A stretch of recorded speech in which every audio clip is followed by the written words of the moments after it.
حضرات محترم کہنے کا مقصد ہے کہ اگر حضرت عیسیٰ علیہ السلام کی قوم میں رہنے والا اگر کوئی اس کا بیٹا بسم اللہ کی تلاوت کر دے تو اللہ اس کے باپ کی قبر سے عذاب کو اٹھا لے، تو ہم اور آپ تو پیغمبر اسلام کی امتی ہے، ہم تو نبی آخر الزماں کا کلمہ پڑھنے والے ہیں۔ اے مسلمانوں، یہ جو طلبہ دکھ رہے ہیں نا، ان کو ہلکے میں مت لینا، حقیقت میں ان کے مقام کو اللہ نے بہت بلند و بالا کیا ہے، ان کے درجے کو اللہ نے بہت اونچا کیا ہے۔ یہ اگرچہ مسلمانوں یہ مدرسے کی تعلیم حاصل کرتے ہیں، مگر یہ مدرسے کی تعلیم تو حاصل کرتے ہیں مگر اپنے باپ کے لیے دنیا بھی بناتے ہیں، اپنے باپ کے لیے آخرت بھی بناتے ہیں۔ ان کی تعلیم کو کبھی ہلکا مت سمجھنا۔ حقیقت میں ہم نے محسوس کیا ہے کہ اگر کسی کو اللہ نے 3 بیٹے دیا ہے، ایک بیٹا ڈاکٹری کر رہا ہو، ایک بیٹا انجینئرنگ کر رہا ہو اور ایک بیٹا صرف محض حافظ قرآن ہو، تو جانتے ہو باپ جو ہوتا ہے نا، حقیقت میں مسلمانوں جب بیٹے اپنے آپ میں بٹوارا کرتے ہیں، اے مسلمانوں ڈاکٹر ڈاکٹری میں مست ہو جاتا ہے، وکیل وکالت میں مست ہو جاتا ہے، انجینئر انجینئرنگ میں مست ہو جاتا ہے، مگر بیٹا جو حافظ قرآن ہوتا ہے وہ اپنے باپ کو دل میں محبت رکھتا ہے، اپنے باپ کی عظمتوں کو سلام کرتا ہے، اپنے باپ کے مقام و مرتبے کو اونچا کرنے کے لیے اے مسلمانوں وہ آگے بڑھ جایا کرتا ہے۔ حقیقت میں اسی لیے کہا جاتا ہے کہ تم اپنے بچوں کو اپنا فرما بردار بنانے کے لیے تم بے شک مسلمانوں اپنے بیٹے کو ڈاکٹر بناؤ، بے شک انجینئر بناؤ، بے شک بیرسٹر بناؤ، بے شک IAS بناؤ، مگر ان بچوں کو ان تمام کرسیوں پر بیٹھانے سے پہلے انہیں قرآن کی تعلیم سے آراستہ کراؤ۔ جب تمہارا بیٹا قرآن پڑھا رہے گا، جب تمہارا بیٹا دین اسلام کی تعلیم کو لیا رہے گا، اگر وہ بڑی سے بڑی کرسی پر بیٹھا ہو تو اگر کسی عالم دین کو دیکھے گا تو قرآن کی عظمت سینے میں بسا کر عالم کا احترام کرتے ہوئے نظر آئے گا، عالم کے مقام کو سمجھتے ہوئے نظر آئے گا۔ اور حقیقت میں جس نے علماء کا احترام کر دیا اس نے گویا پیغمبر اسلام کا احترام کر دیا، اور جس نے نبی کا احترام کر دیا اس نے اللہ کا احترام کر دیا، اس کی دنیا بھی صبری، اس کی آخرت بھی صبرتی ہوئی نظر آئے۔ بہت اچھا، زندہ باد زندہ باد، ماشاءاللہ۔ اسی لیے حضرات محترم اپنی زندگی کے مقام کو اونچا کرو، اپنی زندگی کے اندر اے مسلمانوں انقلاب پیدا کرو۔ ان مدرسوں کے علماء کو نا، ان مدرسوں کے طلبہ کو کبھی حقیر نہ جانو، ان مدرسوں کے طلبہ کو کے مقام کو سمجھا کرو۔ آج تم ان کی تعلیم کو ہلکا سمجھ رہے ہو، مگر جانتے ہو جب میدان محشر قائم ہوگا، نفسی نفسی کا عالم ہوگا، کچھ ایسی بھی جماعت ہوں گی جن کے سروں پر تاج رکھا جائے گا، تو کچھ لوگ پوچھیں گے مولا یہ کون لوگ ہیں، یہ تیرے اولیاء کی جماعت والے ہیں کیا جن کے سروں پر تاج رکھا جا رہا ہے؟ رب کائنات ارشاد فرمائے گا یہ کوئی اولیاء کی جماعت نہیں ہے، یہ وہ لوگ ہیں کہ دنیا کے اندر رہ کر یہ اپنے آپ میں اپنی بھوک کو برداشت کر لیا کرتے تھے، مگر اپنے بچوں کی تعلیم کو قرآن کی طرف لے جایا کرتے تھے، قرآن کی تعلیم سے آراستہ کرایا کرتے تھے۔ آج انہیں کے سروں پر تاج زری رکھا جا رہا ہے۔ حقیقت میں مسلمانوں اگر تم بھی چاہتے ہو کہ رب تبارک و تعالیٰ تمہارے درجے کو اونچا کرے، تمہارے مقام کو اونچا کرے، تو اے مسلمانوں خدا را اپنے بچوں کو قرآن کی تعلیم سے آراستہ کراؤ، خدا را اپنے بچوں کو عالم دین بناؤ۔ حقیقت میں جس دن تمہارا بیٹا حافظ قرآن، قاری قرآن، عالم دین بنے گا، انشاءاللہ رب العزت تمہاری فرما برداری کرتا یہی نظر آئے گا۔ حقیقت میں آپ نے محسوس کیا ہوگا کہ جو عالم دین ہوتا ہے اپنے ماں باپ کی خدمت کیا کرتا ہے، اپنے ماں باپ سے ڈرا سہما رہا کرتا ہے، اپنے ماں باپ کے سامنے ہاتھ باندھ کر کھڑا ہو جایا کرتا ہے، ہر بات میں اپنے باپ کی ہاں میں ہاں ملایا کرتا ہے۔ اور یہی وجہ ہے مسلمانوں کہ جو ماں باپ اپنے بچے کو لگن کے ساتھ پڑھایا کرتے ہیں وہ ماں باپ زندگی بھر خوشحال رہا کرتے ہیں، وہ دنیا میں بھی خوشحال ہوتے ہیں، اور جب مر کر قبر میں پہنچتے ہیں تو اللہ رب العزت کے کرم سے ان کے بیٹے ان کی قبر پر پہنچ کر قرآن کی آیتوں کی تلاوت کر دیا کرتے ہیں۔ اللہ رب العزت ان کے قرآن کی تلاوت کے صدقے ان کے باپ کے گناہوں کو معاف فرما کر ان کے باپ کی قبروں پر رحمتوں کی برسات عطا کیا کرتا ہے۔ حقیقت میں اسی لیے مسلمانوں اپنے بچوں کی تعلیم پر دھیان دو، اپنے بچوں کی تربیت پر دھیان دو۔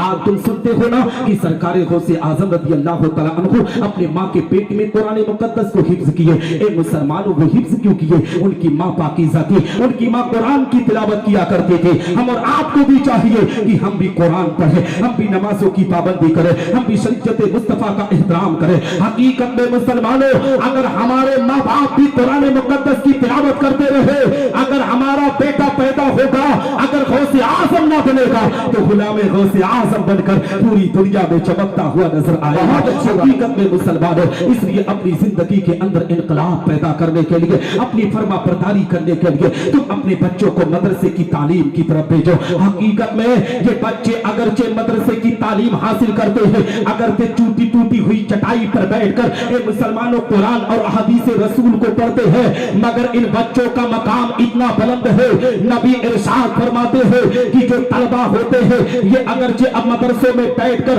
हकीकत में आपने महसूस किया होगा कि आपके बच्चे आपके घर पर रहते हैं तो खाने का अलग अलग एहतमाम होता है। यहाँ तक कि अगर आप पूछते हैं शाम में बेटा आज गोश्त बनाया जाए कि मछली बनाया जाए, बेटा आज अंडा बनाया जाए कि फला चीज बनाया जाए, बेटा जो फरमाइश करता है उसी फरमाइश के मुताबिक आप अपने घर में खाना बनाया करते हो। यहाँ तक कि अगर थोड़ा सा नमक ज्यादा हो जाए, अगर बेटे ने कह दिया तो दूसरा खाना बना दिया जाता है। मगर इन तलबा की कुर्बानियों पर कुर्बान जाओ। हकीकत में ये मदरसे की तालीम तो हासिल करते हैं, मदरसे में आने के बाद इन्हें दाल चावल पर गुजारा किया करता है। ए मुसलमानों, अगर नमक ज्यादा हो जाए ना तो ये किसी से कह नहीं सकते कि नमक ज्यादा हो गया है, ये किसी से कह नहीं सकते कि आज गोश्त बनाया जाए। मगर हकीकत में मुसलमानों, आपने जहां तक भी महसूस किया होगा कि आप अब इसी ठंडक के मौसम में अपने बच्चों के लिए गर्म कपड़े का इंतजाम भी कर रहे थे। अगर आपका बेटा अपने आप में नंगे पांव पर फर्श चलता था तो फौरन आप डांटते थे कि बेटा तुझे निमोनिया हो जाएगा, तुझे बुखार हो जाएगा, तुझे डॉक्टर के पास ले जाना पड़ेगा।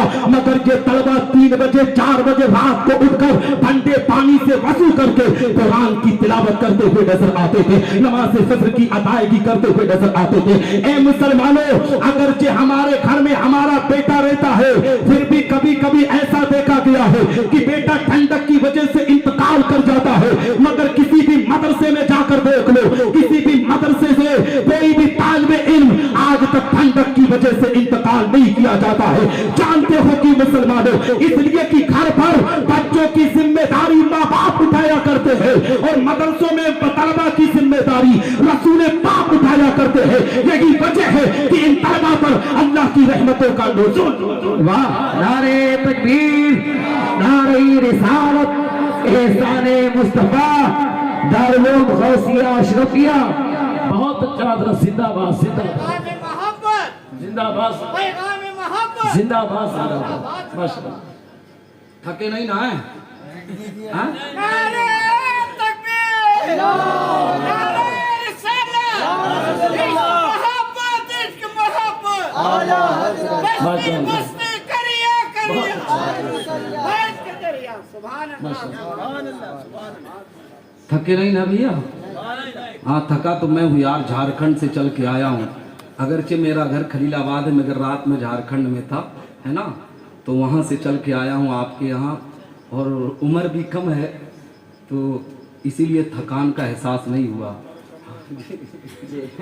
हाँ, हजरत मोहतरम, हुजूर पीर तरीकत की दुआएं हैं कि मैं आप सबके सामने बोल भी रहा हूँ। हजरत मोहतरम, कहने का मकसद ये है कि इन तलबा का एहतराम किया करें, इन तलबा के मकाम को समझा करें, इनकी इज्जत व तकरीम किया करें। हकीकत में मुसलमानों, इनकी जितनी इज्जत करोगे ना अल्लाह आपकी इज्जत करेगा। यही वजह है मुसलमानों, जो मदरसों में अपने आप में ताउन किया करते हैं, कभी उनके घरों में कमी नहीं हुआ करती है। ए मुसलमानों, आप अपने आप में जिंदगी का मुशाहिदा कर सकते हैं, जिंदगी में सोच भी सकते हैं। कभी आप पर परेशानी आ जाए ना, अपनी परेशानी में अपने आप में कुछ पैसा निकाल कर सदका कर दे, मदरसे की तरफ रवाना कर दे। मैं दावे के साथ कहता हूँ, जो मदरसों में ताउन किया करते हैं, जो तलबा की मोहब्बत सीने में बसाकर उनके लिए कुछ ना कुछ इंतजाम किया करते हैं, अल्लाह उनके घरों में कभी कमी नहीं किया करता है, बल्कि अल्लाह उनके घरों में रहमतों की बरसात अता किया। बहुत अच्छी बात, बेशक। सुभान अल्लाह। हजरत मोहतरम, एक बात और भी मैं आपको बताना चाहता हूँ। हमारे समाज के अंदर ये भी है ना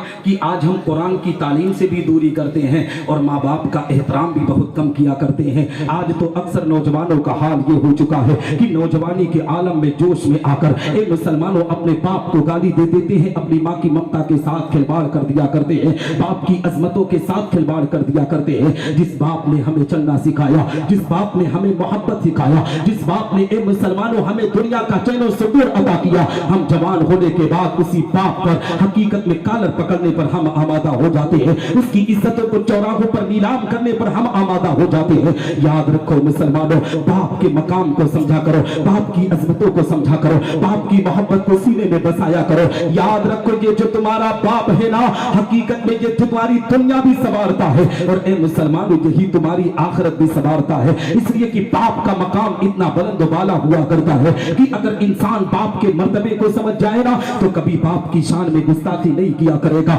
ए मुसलमानों, जिंदगी का वजूद तुम्हारे बाप की वजह से होता है, इसलिए तुम अपनी जिंदगी के अरकान को ऊंचा करने के लिए तुम अपने बाप की खिदमत गुजारी किया करो। मगर आज हालात इतने बदतर है, जब बाप बुढ़ापे की मंजिल में दाखिल हो जाता है, बाप जब बिस्तरे अलालत पर लेट जाता है, वो मुसलमानों बेटा जवानी के आलम में पहुंच जाता है। हकीकत में दरवाजे पर बाप की चारपाई लगी हुई है, बेटा 10 चक्कर आता है जाता है, मगर कभी नहीं पूछता अब्बा जी खाना खाए कि नहीं, अब्बा जी पानी पिए कि नहीं, अब्बा जी दवा खाए कि नहीं। ए मुसलमानों, बाप टकटकी लगाकर अपने बेटे के चेहरे को देखता है, सोचता है काश अगर मेरा बेटा 10 मिनट के लिए मेरे सामने बैठ जाता तो थोड़ी सी गुफ्तगू कर लेता, मेरे दिल को करार मिल जाता, मेरे दिल को चैन सुकून मिल जाता। मगर बेटे के पास इतनी फुर्सत नहीं है कि अपने पूरे बाप के सामने 10 मिनट बैठकर ए मुसलमानों गुफ्तगू कर सके।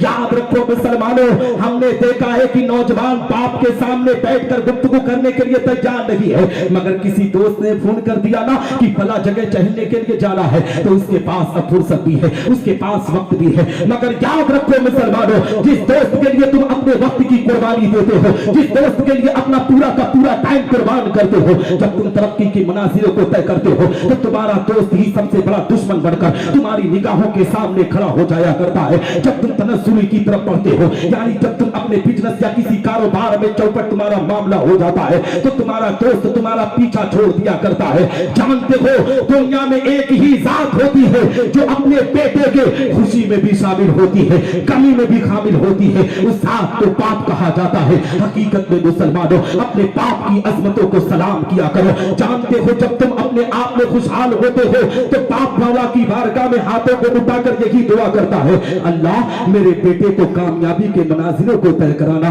और जानते हो मुसलमानों, जब तुम तनज़्ज़ुल के शिकार हो जाते हो, जब तुम अपने आप में नाकामयाब हो जाते हो, तुम्हारे दोस्त भी तुम्हारा साथ छोड़ देते हैं, तो तुम्हारा बाप ही होता है जो तुम्हारे कदम से कदम लगाकर कहता है बेटा तू गम ना करना, जब तक तेरे बाप के जिस्म में जान है तेरा बाप तेरा सहारा बनकर तेरे साथ खड़ा। नारे